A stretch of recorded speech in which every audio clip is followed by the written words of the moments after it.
21 வாசிங்க.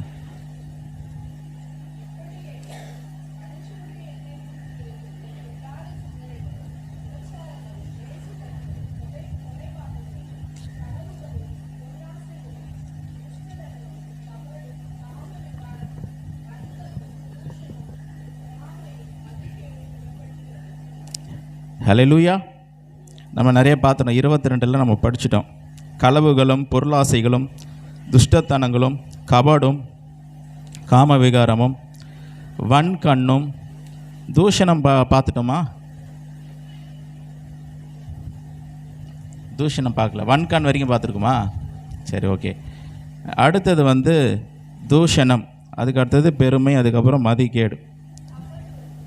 கபடு பார்த்துட்டோம். அது வரைக்கும் பார்த்தோமா? காம விகாரம் பார்க்கலையா? ஓகே. ஸோ அடுத்தது காம விகாரம் என்று சொல்லப்பட்டிருக்கு. அதாவது ஆண்டவர் மனிதர்களை படைக்கும் பொழுது அவங்களுக்கு சில காரியங்களோடு கூட தான் என்ன பண்ணியிருக்கிறாரு, நீங்கள் பலுகி பெருகுங்கள் அப்படின்ற அந்த ஒரு கிருபையோடு தான் என்ன பண்ணியிருக்கிறாரு, அந்த ஒரு தன்மையோடு தான் மனிதர்களை கர்த்தர் என்ன பண்ணியிருக்கிறார், படைத்திருக்கிறார். அது சரியான விதத்தில், அதாவது பழுகி பெருகணும் அப்படின்னும் போது ஒரு திருமண உறவில் மூலமாக என்ன ஆகணும் அப்படின்னா சந்ததி பெருகணும். தேவனுக்கென்று தேவனை ஆராதிக்கக்கூடிய பயபக்தியுள்ள ஒரு சந்ததியை பெருக வேண்டும் என்று எண்ணி கர்த்தர் அப்படிப்பட்ட ஒரு திருமண வாழ்க்கையை கர்த்தர் உண்டு பண்ணியிருக்கிறார். ஹல்லேலூயா. அந்த உறவு என்ற திருமண பந்தத்தை அவர் கர்த்தர் உண்டு பண்ணிடுறார். இதை சரியான விதத்தில் பயன்படுத்தாமல் தவறான விதத்தில் பயன்படுத்துறது தான் என்னது, காம விகாரம். அது தப்பாக என்ன பண்ணிடக்கூடாது, அதை யூஸ் பண்ணக்கூடாது. நமக்கு இருக்கிற ஒரு நம்முடைய ஒரு பொருளாக, நம்முடைய ஒரு காரியமாக அது கர்த்தர் நமக்கு கொடுத்துருக்கிறாரோ அதை நம்ம பயன்படுத்தணும். அது தவறான விதத்தில் பயன்படுத்துவது அது வேதம் அதை ஏற்கவில்லை. அது பாவம் என்று சொல்லுகிறது. தவறான காரியம், மற்ற பெண்களோடு கூட தவறான ஒரு காரியம், மற்ற சகோதரர்கிட்ட தவறான பழக்க வழக்கங்கள், இதெல்லாம் வேதம் கண்டிக்கிறது. அடுத்தது வன்கண். வன்கண் சொல்லும் போது ஈவில் ஐ, அதாவது ஒரு பொறாமை அப்படி சொல்லலாம். வன்கண் என்னது, ஒரு பொறாமை. இவன் மட்டும் வளர்ந்துட்டே போகிறான், இவன் மட்டும் உயர்ந்துக்கிட்டே போகிறான், இவனுக்கு மட்டும் எல்லாம் இருக்குது, இவனுக்கு மட்டும் எல்லாம் எனக்கு இல்லையே, இவனுக்கே எல்லாமே கிடைக்குது, இவனுக்கே எல்லாமே கிடச்சிடுது அப்படின்ற ஒரு பொறாமை. நமக்கு கர்த்தர் என்ன கொடுத்துருக்கிறாரோ அதில் என்ன பண்ணணும், போதும் என்கிற மனதுடன் கூடிய தேவ பக்தியை மிகுந்த ஆதாயம். மற்றவர்களுக்கு என்ன இருக்குது அப்படின்னு சொல்லிட்டு நம்ம என்ன பண்ண வேண்டியதில்லை, அதை பார்த்து பொறாமப்பட வேண்டிய அவசியம் இல்லை. பார்க்கறதுனா வசனம் சொல்லுது, பார்க்கறதுனால் கண்கள் திருப்தி அடைகிறதில்லை. வசனம் இருக்குங்களா இல்லைங்களா? பார்க்கறதுனால கண்கள் திருப்தி நான் இதை பார்த்தேங்க, அப்பா இதில் எனக்கு திருப்தி வந்துடுச்சுன்னு சொல்கிறாங்களா? இல்லை.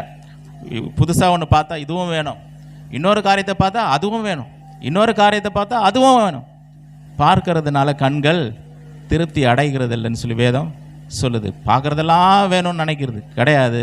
நமக்கு கர்த்தாவே எனக்கு நம்முடைய தேவைகளை கர்த்தர் சந்திக்கிறார்.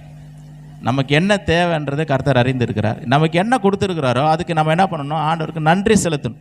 ஆண்டவரே, என்னுடைய தேவைகளை நீங்கள் சந்திக்கிறீங்க, எனக்கு தேவையானதை கர்த்தர் நீங்கள் கொடுத்துருக்குறீங்க, உமக்கு நன்றி ஏசப்பா. இன்னும் எதனா தேவையா அதை நீங்கள் கொடுப்பீங்க, நான் விசுவாசிக்கிறேன் ஏசப்பா. இதுதான் ஒரு கிறிஸ்தவ வாழ்க்கை. அவனுக்கு இதெல்லாம் இருக்குது, இதெல்லாம் இருக்குது, அவங்களுக்கே கிடைக்குது, அவங்க வளர்ந்துட்டு போகிறாங்க, அவங்க இது வாங்கிட்டாங்க, அது வாங்கிட்டாங்க, வீடு கட்டிட்டாங்க. இதுக்கெல்லாம் பொறாமப்பட வேண்டிய அவசியம் இல்லை. இந்த காரியங்கள்லாம் நம்முடைய இருதயத்திலிருந்து தோன்றி நம்மை கரைப்படுத்தி விடுகிறது, தீட்டுப்படுத்தி விடுகிறது என்று வேதம் சொல்லுகிறது. அடுத்த ஒரு வார்த்தை பாருங்கள், தூஷணமும். என்னது தூஷணம்? தூஷணம் சொல்லும் பொழுது அதில் எல்லாமே அடங்கும். அதில் எல்லாமே அடங்கும். எப்படின்னு சொல்கிறேன்னா, அதாவது வெளியில் தெருக்களெல்லாம் பார்த்தீங்கன்னா ஒரு சண்டை கண்டை போடுவாங்க, கெட்ட வார்த்தைகளை பேசுவாங்க, எல்லாம் பண்ணுவாங்க. அதுதான் என்னமா இவ்வளோ தூஷணமாக பேசுகிறாங்க. அது மட்டும் கிடையாது, கெட்ட வார்த்தைகள் ஒன்றும் வாயிலிருந்து புறப்படலாகாது அப்படின்னு வசனம் இருக்குது. புறப்படக்கூடாதுன்னு சொல்லி ஆண்டவர் சொல்கிறார். கெட்ட வார்த்தைகள் எல்லாமே தூஷணமான வார்த்தைகள் தான். சிலர்லாம் பார்த்தீங்கன்னா மற்றவர்களை பார்த்து, மற்றவர்களை பற்றி அவர்கள் இல்லாத நேரத்தில் பேக் பைட்டிங் பண்ணுவாங்க. என்ன அதுக்கு பேர்? பேக் பைட்டிங்னா தமிழில் என்ன வரும் அதுக்கு? குறை சொல்கிறது, பின்னாடி பேசுறது. என்ன பண்ணுவாங்களா? பேக். இதெல்லாம் தூஷணத்தில் என்னென்னலாம் வரும்னு சொல்கிறேன், நோட் பண்ணிங்க. பேக் பைட்டிங், அதாவது ஆள் இருக்கும்போது ஒன்று, ஆள் போனதுக்கப்புறம் என்ன பண்ணுவாங்க, அதுக்கப்புறம் இன்னொரு பேச்சு. இது கர்த்தர் வந்து இது அங்கீகரிக்கலை, இது பாவம் என்று சொல்லுகிறது. புறம் பேசுறது, புறம் கூறுதல். பின்னாடி பேசுவாங்க, முன்னாடி ஒன்று பேசுவாங்க, பின்னாடி ஒன்று. அப்போ மாயமாலமான வாழ்க்கை. முன்னாடி நல்லவங்க போல் இது பண்ணுறது, அவங்க இல்லாதப்போ அவங்கள பற்றி என்ன பண்ணுவாங்க, குறை பேசுறது. ஒரே மாதிரி இருக்க மாட்டாங்க, ஒரே மாதிரி இருக்க மாட்டாங்க. இதெல்லாம் வேதம் வந்து தப்புன்னு சொல்லுது. இதெல்லாம் வந்து இருதயத்தில் தோன்றுகிற காரியங்கள். அது வந்து அந்த மனிதனை கரைப்படுத்தி விடும், தேவனுடைய பிரசன்னத்தை குறைச்சிடும், தேவனை நெருங்க விடாது, தேவனுடைய ஆசீர்வாதங்களை பெற விடாது. உள்ளேருந்து என்ன பண்ணும், அந்த காரியத்தை அப்படியே நம்மளை ஆசீர்வாதத்தை கெடுத்துரும். அல்லேலூயா. நம்ம வீட்டுக்குள்ளே ஒரே ஒரு பாம்பு மட்டும் இருக்குதுன்னு வைங்க, அது ஒன்று தானே இருந்துட்டு போகுதுங்க, அதுங்கண்ணா அப்படின்னு நம்ம இருப்போமா சொல்லுங்கள்? அது அடித்து வெளியே போடுற வரைக்கும் என்ன பண்ண மாட்டோம், நம்ம விடவே மாட்டோம். இது மாதிரி இந்த பேக் பைட்டிங்கிற ஒரு சின்ன ஒரு காரியம் இது, அது ஒன்று போதும் ஒரு மனுஷனை காலி பண்ணுறதுக்கு. ஒரே ஒரு காரியம், புறம் கூறுறது. முன்னாடி ஒன்று பேசுது, வெளியில் பின்னாடி ஒன்று பேசுது. இன்னொன்று கூட பார்த்தீங்களா, இல்லாத போலதெல்லாம் பேசுவாங்க. ஒரு காரியத்தை தீர விசாரிக்கவே மாட்டாங்க, அது என்னன்னே கேட்டிருக்க மாட்டாங்க. யாரோ ஒன்று சொல்லியிருப்பாங்க, அதை வச்சுட்டு என்ன பண்ணுவாங்க, ஊரெல்லாம் பரப்பிடுவாங்க. ஊரெல்லாம் சரி அவங்களோட ரெப்புடேஷன் என்ன பண்ணிவிடுவாங்க, கெடுத்துருவாங்க, அழிச்சிருவாங்க. பாவம் இல்லாத போல் அதை சொல்லி, தீமையான காரியங்களெல்லாம் சொல்லி, நடந்தத மாதிரி சொல்லி அவன் பேரை கெடுத்து ஒரு வழி ஆக்கிடுவாங்க. இதெல்லாம் ரொம்ப ரொம்ப ஆபத்து. இதெல்லாம் வந்து வேதம் என்ன சொல்லுதுன்னா, பாவம் என்று சொல்லுகிற தூஷணம், மற்றவங்களுடைய பேரை கெடுக்கிறது, அவங்களுடைய டீஃபேம் பண்ணுறது, அவங்களுடைய நல்ல பேரை என்ன பண்ணுறது, கெடுத்துட்டு ஒரு வழி ஆக்கிறது. அதனால் வந்து அவங்க ரெப்புடேஷனே போயிடும். இதுக்கெல்லாம் காரணமாயிட்டா அப்படின்னா அது பாவம் என்று சொல்லுகிறது. அது அந்த மனிதனை கரைப்படுத்தி விடும். இதெல்லாம் தான் தூஷணம். பாருங்கள், சில நேரங்களில் நம்ம யாக்கோபுக்கு போயிடுவோம். சில நேரங்களில் ஒருத்தரை வாழ்த்துறோம், அதே வாயினால் என்ன பண்ணுறோம், மற்றவங்கள சபிக்கிறோம்.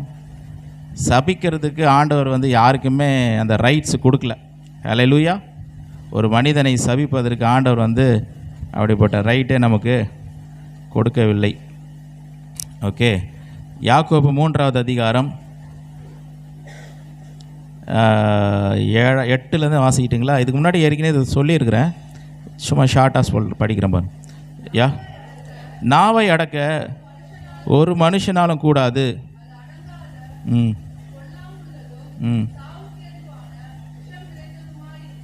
ஆமாம், எப்படி இருக்கும் பாருங்கள். சாவுக்கு ஏதுமான விஷம் நிறைந்ததாக இருக்கிறது. நம்மளோட நாவை மாத்திரம் நம்ம பத்திரமாக பார்த்துக்கிட்டோம் அப்படின்னா நம்முடைய வாழ்க்கை பத்திரமா இருக்கும். ஹல்லேலூயா. நாவு இஸ் ஈக்குவல் டு நம்முடைய வாழ்க்கை. அவ்வளோதான். நாவு கெட்டு போச்சுன்னா வாழ்க்கை கெட்டு போயிடும். நாவு நல்லா இருந்ததுன்னா வாழ்க்கை ரொம்ப நல்லா இருக்கும். அதுக்கு தான் பரிசுத்த ஆவியினுடைய அபிஷேகம் தேவை. சில நேரங்களில் நம்ம அபிஷேகத்தில் நிரம்புற எதுக்கு நிரம்புறோம், கடகடன்னு நிரம்பிட்டு போயிடுறோம். ஆனால் எதுக்கு பரிசுத்த ஆவியினுடைய வல்லமை தேவை? நம்மளால் முடியாத காரியத்தை செய்யறதுக்கு தான் பரிசுத்த ஆவியினுடைய வல்லமை. ஒரு நெருக்கடியான ஒரு சூழ்நிலை, கோபமே வர்ற மாதிரியான ஒரு சூழ்நிலை கூட பரிசுத்த ஆவியினுடைய அபிஷேகம், அவருடைய வல்லமை, அந்த பலன் இருந்ததுன்னா நம்ம பாட்டுன்னு அப்படியே அமைதியாக இருக்கும். சுற்றி புயல் அடிக்கும், புயலுடைய கண்ணு மாதிரி அதுக்குள்ளே போய் அமைதியாக. எப்படிங்க இவ்வளோ அமைதியாக இருக்கிறீங்க? ஆண்டவர் பலன் தராரு. என்னை பலப்படுத்துகிற கிறிஸ்துவினாலே எல்லாவற்றையும் செய்ய எனக்கு பலன் உண்டு.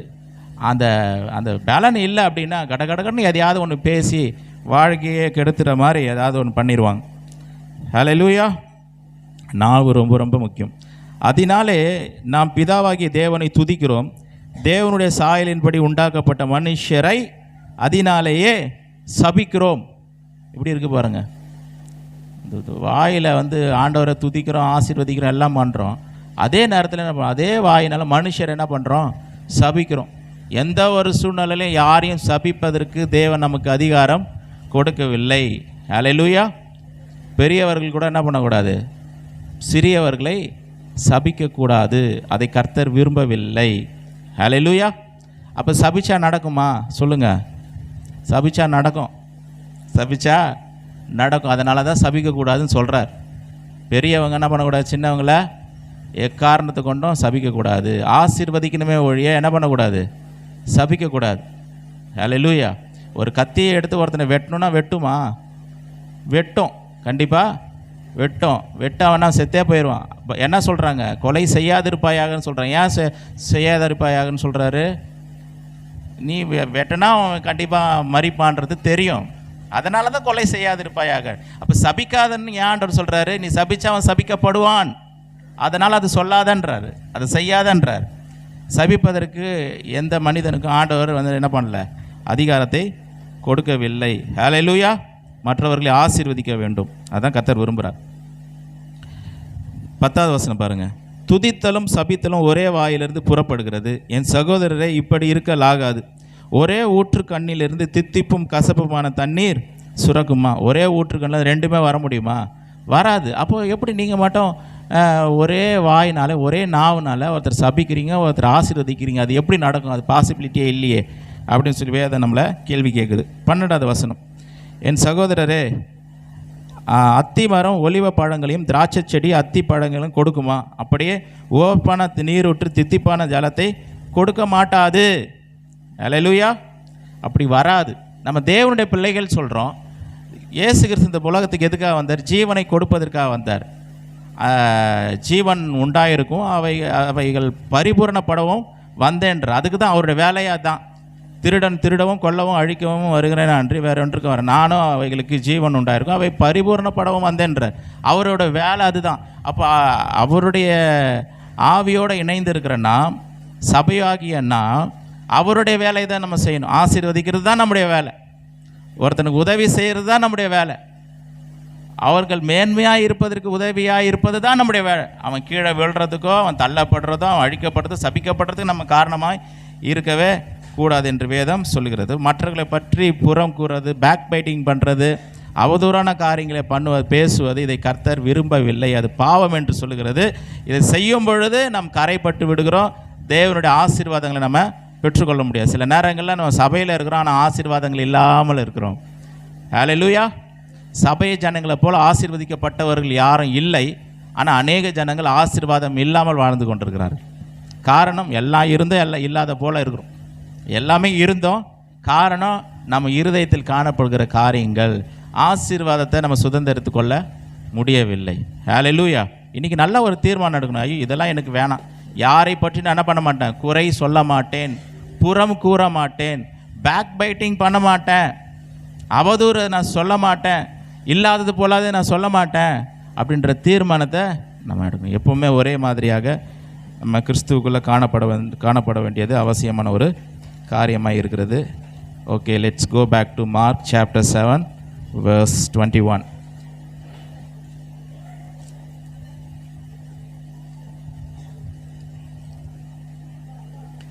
இருபத்தி பார்க்குறோம்ல. நம்ம தூஷணம் பார்த்துட்டோம். அடுத்தது பெருமை. இப்போ ஒரு கேள்வி, பெருமைனா என்னன்னு சொல்லுங்கள் பார்ப்போம். பெருமைனா என்னது?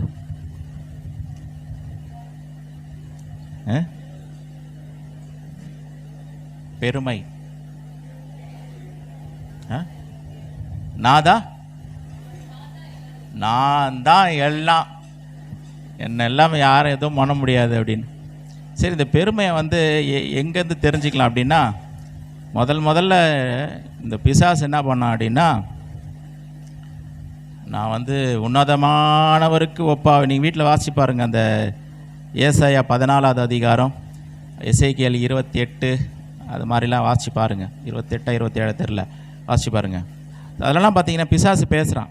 நான் வந்து வானத்திற்கு ஏறுவேன், என் சிங்காசனத்தை அங்கே போடுவேன், உன்னதமானவருக்கு ஒப்பாவேன். அவன் வந்து ஒரு சிருஷ்டி தான். நம்ம ஆண்டவர் சிருஷ்டிகர்.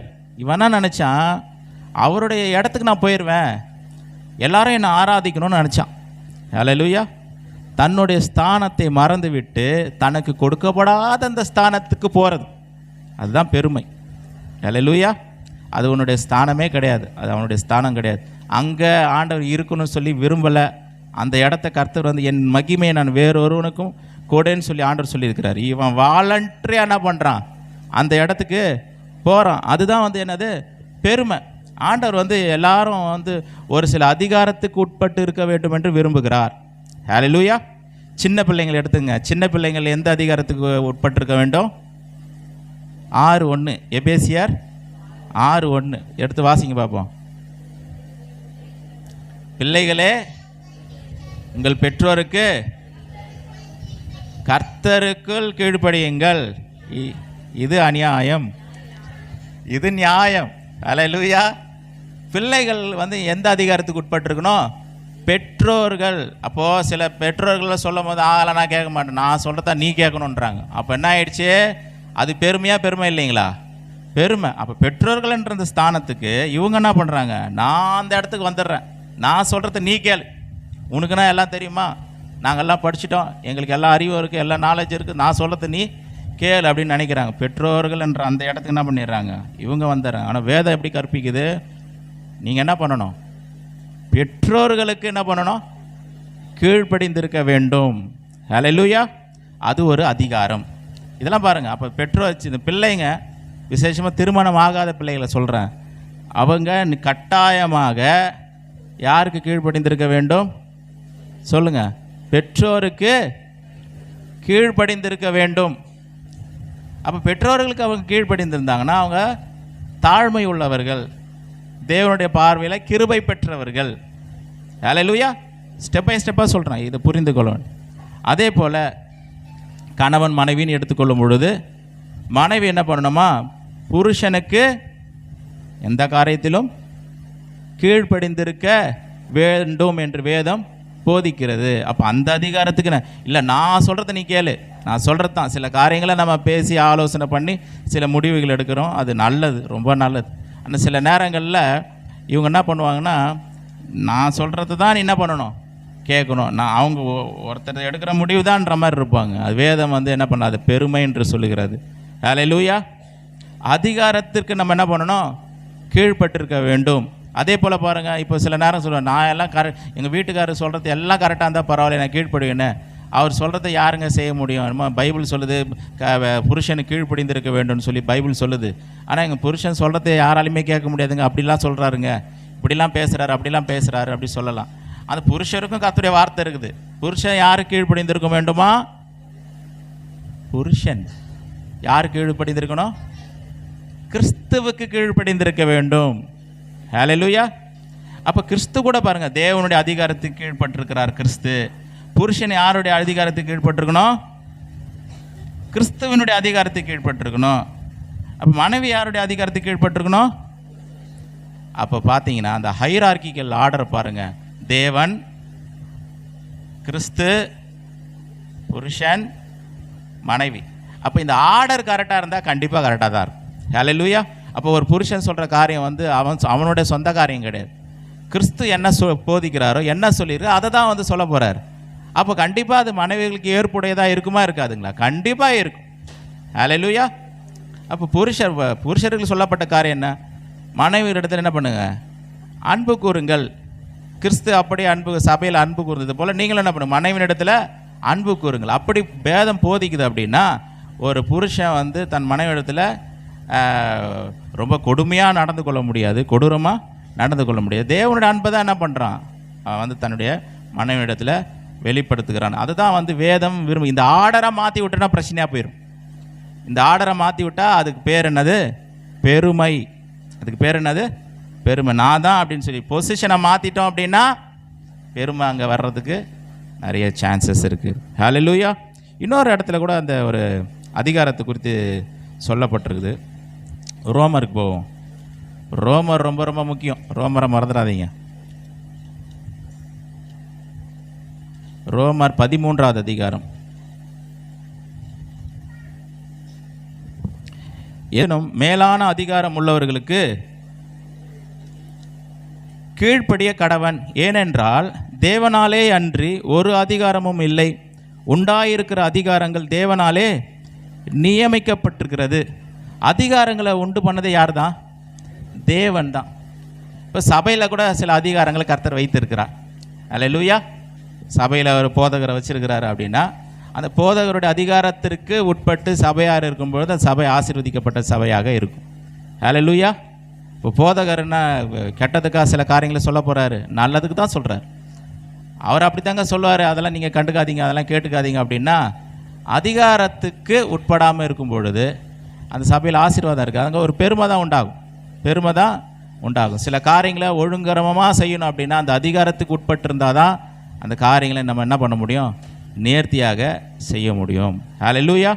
அதே போல் போதகரும் ஒன் மேன் ஆர்மி கிடையாது.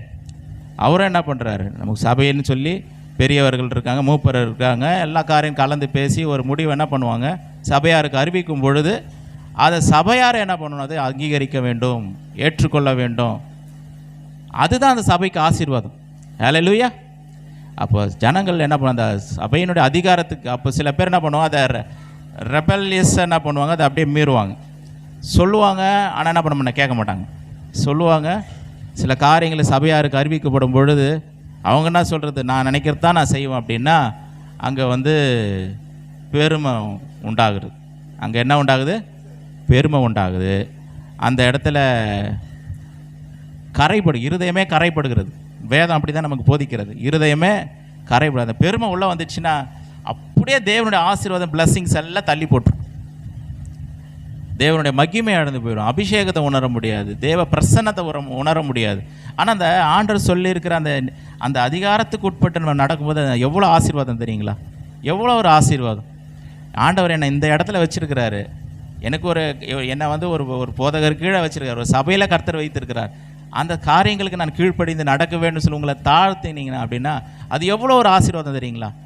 குடும்பத்திற்கு ஆசீர்வாதம், நம்முடைய தனிப்பட்ட வாழ்க்கைக்கு ஆசீர்வாதம், அதிகாரத்துக்கு உட்பட்டிருக்க வேண்டும் என்று வேதம் நமக்கு கற்றுக் கொடுக்கிறது. 2வது வசனம், ஆதலால் அதிகாரத்திற்கு எதிர்த்து நிற்கிறவன் தேவனுடைய நியமத்திற்கு எதிர்த்து நிற்கிறான். அதிகாரத்துக்கு எதிர்த்து நின்னா தேவனுடைய நியமத்திற்கு என்ன பண்ணுறான், நம்ம எதிர்த்து நிற்கிறான். அப்படி எதிர்த்து நிற்கிறவர்கள் தங்களுக்கு தாங்களே ஆக்கினியை வருவித்துக் கொள்கிற. பாருங்கள் எப்படி இருக்கு பாருங்கள். அதிகாரத்துக்கு எதிர்த்து நின்னோம் அப்படின்னா என்ன உண்டாகுதா, ஆக்கினை. என்ன உண்டாகுது, ஆக்கினை. பிரச்சனை.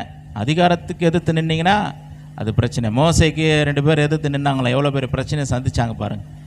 ஆண்டவர் ஒரு அதிகாரத்தை கத்தரால் ஒரு அதிகாரம் ஏற்படுத்தப்பட்டிருக்குன்னா அதுக்கு தாழ்மையாக அதை ஏற்றுக்கொள்வது ரொம்ப நம்முடைய வாழ்க்கைக்கு ஆசீர்வாதம். ஹல்லேலூயா. அதிகாரத்திற்கு நம்ம எதிர்த்து நிற்க ஒரு நாளும் நம்முடைய இருதயத்தை செலுத்தக்கூடாது.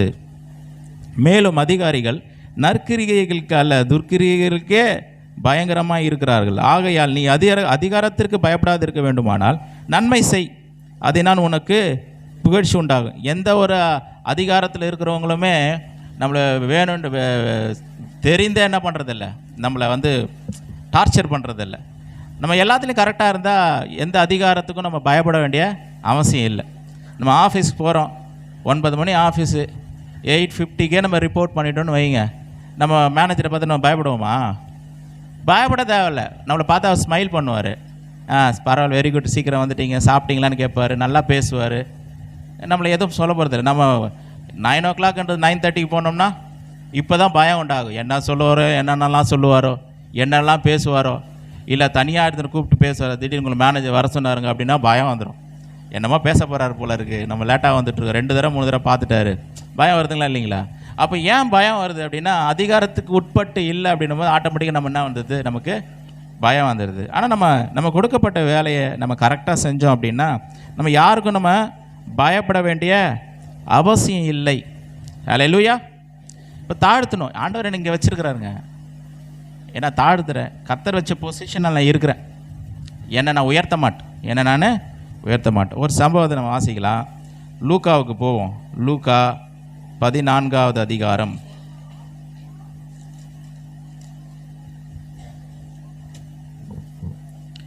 லூக்கா 14வது அதிகாரம். நல்லா கவனிங்க, இதிலேருந்து நிறைய காரியங்களை நீங்கள் கற்றுக்கொள்ளலாம். அதிகாரம் 7லேருந்து நான் வாசிக்கிறேன் பாருங்கள், நீங்கள் கேளுங்க. விருந்துக்கு அழைக்கப்பட்டவர்கள் பந்தியில் முதன்மையான இடங்களை தெரிந்து கொண்டதை அவர் பார்த்து அவர்களுக்கு ஒரு உவமையை சொன்னார். இவர் பார்க்குறாரு, விருந்துக்கு நிறைய பேர் அழைக்கப்பட்டிருந்தாங்க. சில பேர் என்ன பண்ணுறாங்க, பெஸ்ட்டான பிளேஸில் போய்ட்டு வாலண்டரியாக போய் உட்காரணும்னு நினைக்கிறாங்க.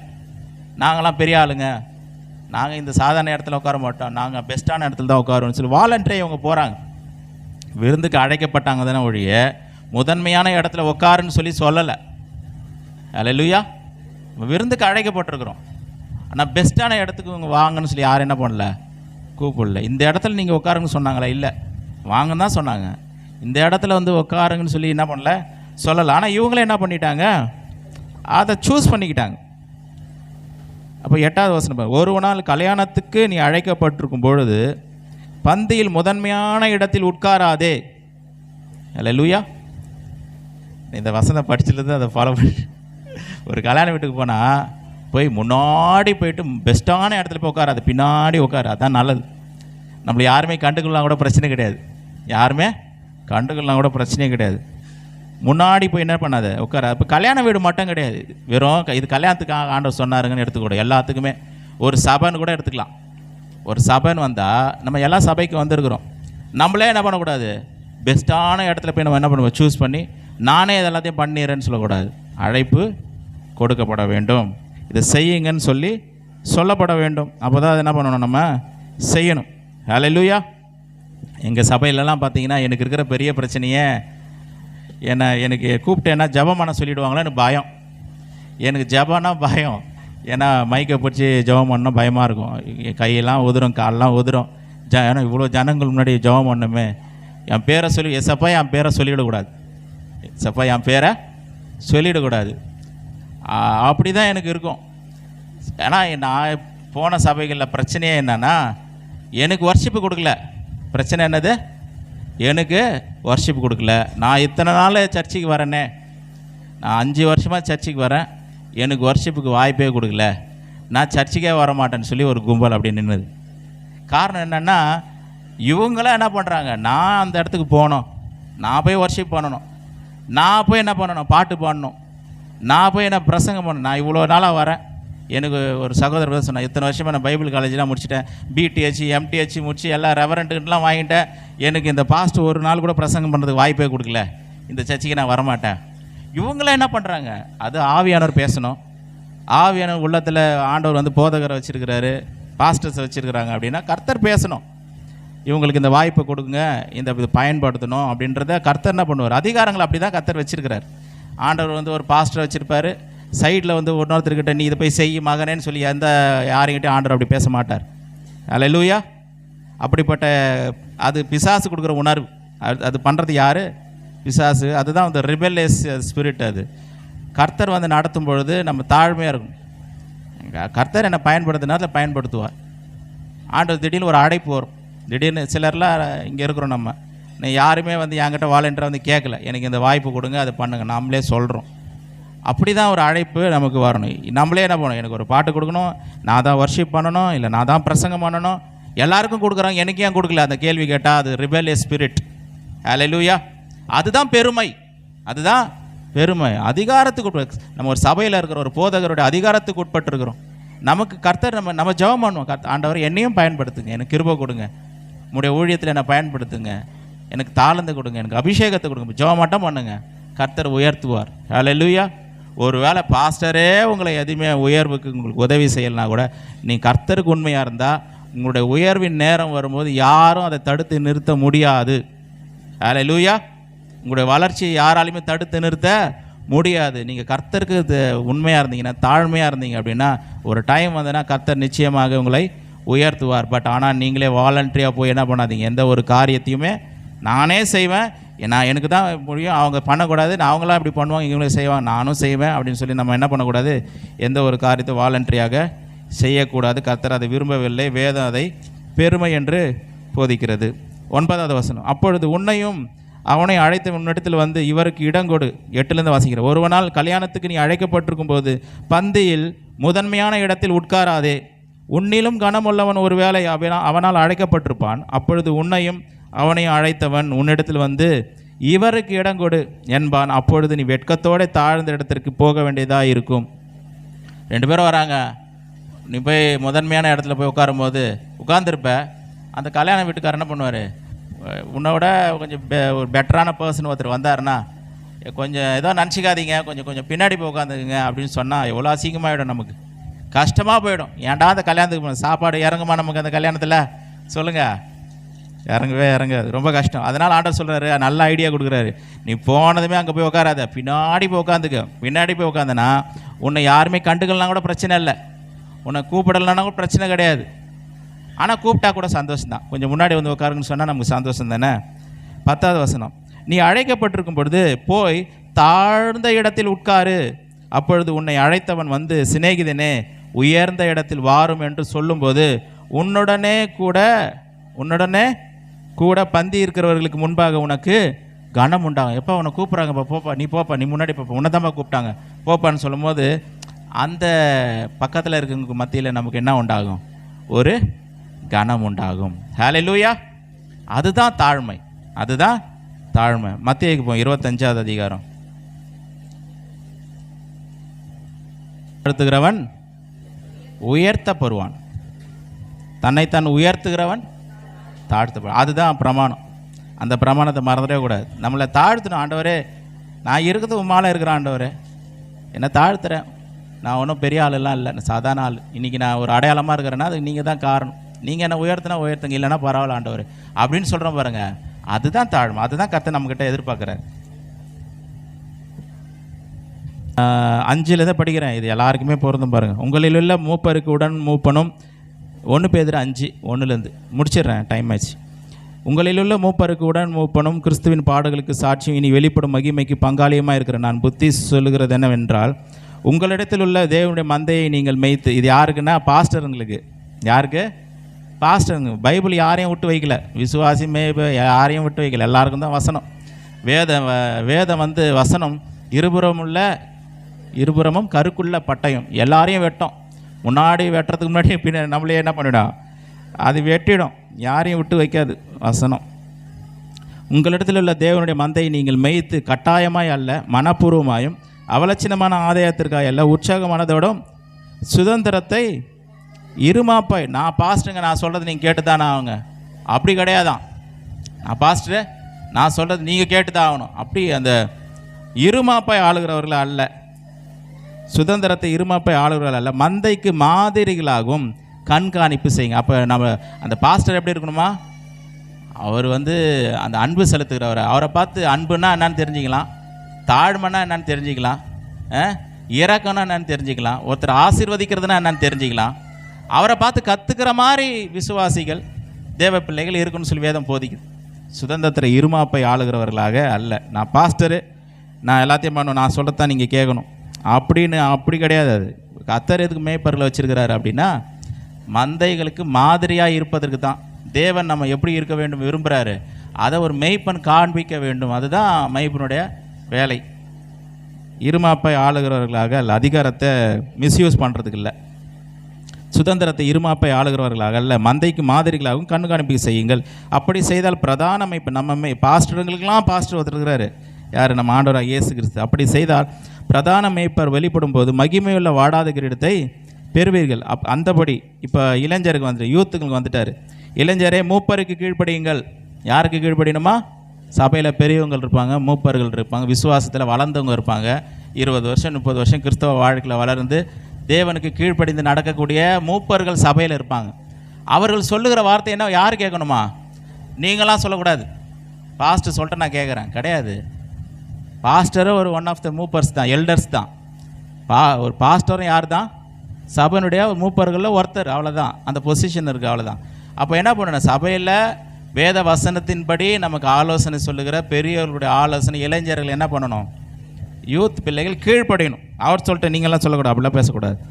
கர்த்தருடைய வார்த்தையை பெரியவர்கள் சொல்லும் பொழுது, வசனத்திலிருந்து பேசும் பொழுது, நல்ல ஆலோசனைகளை கொடுக்கும் பொழுது, அதை தாழ்மையுடன் கூட ஏற்றுக்கொள்ளக்கூடிய அந்த மனநிலை வாலிபர்களுக்கு நிச்சயமாக தேவை.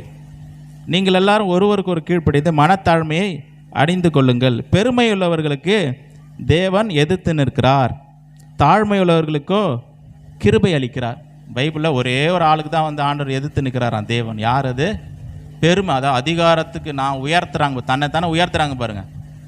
உன்னை விட நான் உன் லெவலுக்கு வந்துடுவேன், உன்னை விட மேலே போயிடுவேன், நான் சொல்லித்தான் நீ கேட்கணும் அப்படின்னு இருக்கிறவங்களுக்கு ஆண்டவர் என்ன பண்ண? நீ எதிர்க்கிறியா அவனை? நான் உன்னை முதல்ல எதிர்க்கிறேன்றார். நான் உன்னை ஒரு அதிகாரத்துக்கு கீழே உன்னை வச்சேன், நீ அந்த அதிகாரத்தை நீ எதிர்க்கிறியா? நான் உன்னை எதிர்க்கிறேன். இதுதான் பைபிளுடைய பிரமாணம். ஹல்லேலூயா. தாழ்மை உள்ளவர்களுக்கோ கிருபை அளிக்கிற. ஆண்டவரே நீங்கள் என்னை உயர்த்துங்க, நீங்கள் ஆசீர்வதிங்க, நீங்கள் எந்த அதிகாரத்துக்கு கீழே வச்சுருக்கிறேன் அது கீழே நான் இருக்கிறேன் ஏசப்பா. நீங்கள் எவ்வளோ நாள் இருக்க சொன்னாலும் இருக்கிறேன், எனக்கு ஒன்றும் பிரச்சனை இல்லை. நான் என்ன இந்த பொசிஷனில் நீங்கள் வச்சுருக்கிறீங்க, அதுக்கு நான் உண்மையாக இருப்பேன்னு சொல்லி நம்ம மனத்தாழ்மை தரிச்சிட்டோன்னா கர்த்தர் நம்மளை ஆசீர்வதிப்பார். இப்போ தான் ஆண்டவர் சொல்கிறாரு பாருங்கள், ஆகையால் ஏற்ற காலத்தில் தேவன் உங்களை உயர்த்தும்படிக்கு அவருடைய பலத்த கைக்குள் அடங்கிருங்கள். தேவனே உயர்த்துகிறார். ஒரு மனிதனை யார் உயர்த்தணும்? தேவன் உயர்த்தணும், தன்னைத்தான் உயர்த்தக்கூடாது. அல்லேலூயா. யார் உயர்த்தணுமா? தேவன் உயர்த்த வேண்டும். நம்மை உயர்த்து டைம் வரும்போது அவர் என்ன பண்ணுவார்? நம்மை உயர்த்துவார், ஆசீர்வதிப்பார். அதை ஆசைப்படக்கூடாது. ஒரு உயர்வான ஒரு பொசிஷனுக்கு, ஒரு அந்தஸ்துக்கு, ஒரு மேன்மைக்கு, அதுக்கு நம்ம ஆசைப்படக்கூடாது. கர்த்தரே என்ன பண்ணணும்? அதை ஒரு ஏற்ற நேரத்தில் வரும்பொழுது அந்த பொசிஷனில் கர்த்தர் கொண்டு வந்து நிறுத்துவார். ஹல்லேலூயா. இப்போ ஒரு டைம் வந்தது, எனக்கு ரெவரண்ட் ஆர்டினேஷன் கொடுக்கணும்னு சொல்கிறாங்க. நான் ஒரு காலமும் பாஸ்ட் ஆகணும்னு நினச்சி பார்த்ததே கிடையாது. பாஸ்ட் ஆகணும்னு நினச்சதே கிடையாது. பாஸ்ட் ஆகணுன்றதுக்கான எந்த ஒரு முயற்சியை நான் எடுத்ததே கிடையாது. ஹல்லேலூயா. ஒரு டைம் வரும்போது கர்த்தரே அதற்கான சூழ்நிலைகளை வாய்க்க செய்கிறாரு, அதுக்கான காரியங்களை அமைய செய்கிறார். அதெல்லாம் தேடி வந்தது தான். ஹல்லேலூயா. நான் சிலர் நான் வாலண்டியராக தங்களை என்ன பண்ணிக்கிறாங்க? ப்ரொமோட் பண்ணிக்கிறாங்க. நான் ஒரு பாஸ்ட், அவங்களே சில தேடி கண்டுபிடிச்சி சர்ச் பண்ணி நான் பாஸ்ட் ஆகணும்னு சொல்லி அவங்களே என்ன பண்ணிடுறாங்க? இல்லை, ஒருத்தர் சொல்லணும். ஹல்லேலூயா. தேவன் நம்மளை அந்த இடத்துக்கு கொண்டு வந்து நிறுத்த வேண்டும். இன்னொருத்தர் அதை நம்மளை என்ன பண்ணணும்? பேக்கப் பண்ணி அந்த கிருபை இருக்குன்னு ஒருத்தர் சொல்லணும். ஹல்லேலூயா. நானா வாலண்டரியாக வர்றது அப்படி கிடையாது. தேவன் தான் நம்மளை உயர்த்தணும். அந்த கிருபையை கர்த்தர் தான் நமக்கு தரணும். நம்மளை அதை தேடி என்ன பண்ணக்கூடாது? போகக்கூடாது. ஹல்லேலூயா. மனத்தாழ்மையை நம்ம தரித்து கொள்வோம். இன்னும் ஒரு காரியம் இருக்குது, கடைசி மார்க் அந்த 7:22 மதிகேடு அப்படின்னு சொல்லி வருது. அது அடுத்த வாரத்தில் நம்ம பார்த்து காரியத்தை முடிச்சிடலாம். இதுக்கெல்லாம் எந்த சப்ஜெக்டில் பார்க்குறோம் அப்படின்னா பரிசுத்தம் என்கிற அந்த சப்ஜெக்டில் பார்க்குறோம். நான் பரிசுத்தராக இருக்கிறது போல் நீங்களும் உங்கள் நடக்கைகள் எல்லாவற்றிலும் பரிசுத்தம் உள்ளவர்களாக இருங்கள் என்று வேதம் நமக்கு கற்றுக் கொடுக்கிறது. ஹல்லேலூயா. கண்களை மூடுவோம், ஜெபம் பண்ணுவோம், ஆண்டவர் சமூகத்தில் ஒப்பு கொடுப்போம். பரலோக பிதாவே, பரிசுத்த பிதாவே, உமக்கு நன்றி ராஜா, ஸ்தோத்திரம். தாழ்மை உள்ளவர்களுக்கு அத்தை நீ கிருபை கொடுக்குறீங்கப்பா. ஒவ்வொரு நாளும் அப்போ உங்களுடைய சமூகத்தை எங்களை நாங்கள் தாழ்த்தி ஆண்டவரே ஸ்தோத்திரம் ஆண்டவர் வாழ விரும்புகிறோம். எங்களுக்கு கிருபை கொடுங்க ஆண்டவரே. தாழ்மை உள்ளவர்களுக்கோ கிருபை கொடுக்கிறீர் என்று நாங்கள் வேதத்தில் பார்க்கிறோம் ஆண்டவரே. எங்களை தாழ்மையை அப்பா தாழ்மையினுடைய இருதயத்தை கர்த்தர் எங்களுக்கு நீ தந்தரல முடியாது செபிக்கிறோம். ஒருவரையும் நாங்கள் குறை சொல்லாதபடிக்கு, தூஷணமான வார்த்தைகளை சொல்லாதபடிக்கு, அவதூறான வார்த்தைகளை சொல்லாதபடி எங்கள் நாவை நாங்கள் அடக்கியால கர்த்தர் எங்களுக்கு கிருபையும் பலத்தையும் சத்துவத்தையும் கர்த்தர் தந்து நீ வழிநடத்த முடியாது செபிக்கிறோம்ப்பா.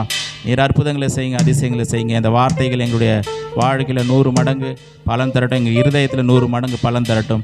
கேட்ட சத்தியத்தை கேட்ட ஒவ்வொரு பிள்ளைகளுக்கு கர்த்தர் ஆசீர்வதிப்பீராக. குடும்பங்களை ஆசீர்வதிங்க, சின்ன பிள்ளைங்கள் பெரியவர்கள் ஒவ்வொருவரையும் ஆசீர்வதிக்க முடியாது ஜெபிக்கிறேன். அதிசயங்களை செய்யுங்க, அற்புதங்களை செய்யுங்க. இயேசுவின் மூலம் கேட்குற ஜீவனுள்ள நல்ல பிதாவே, ஆமென்.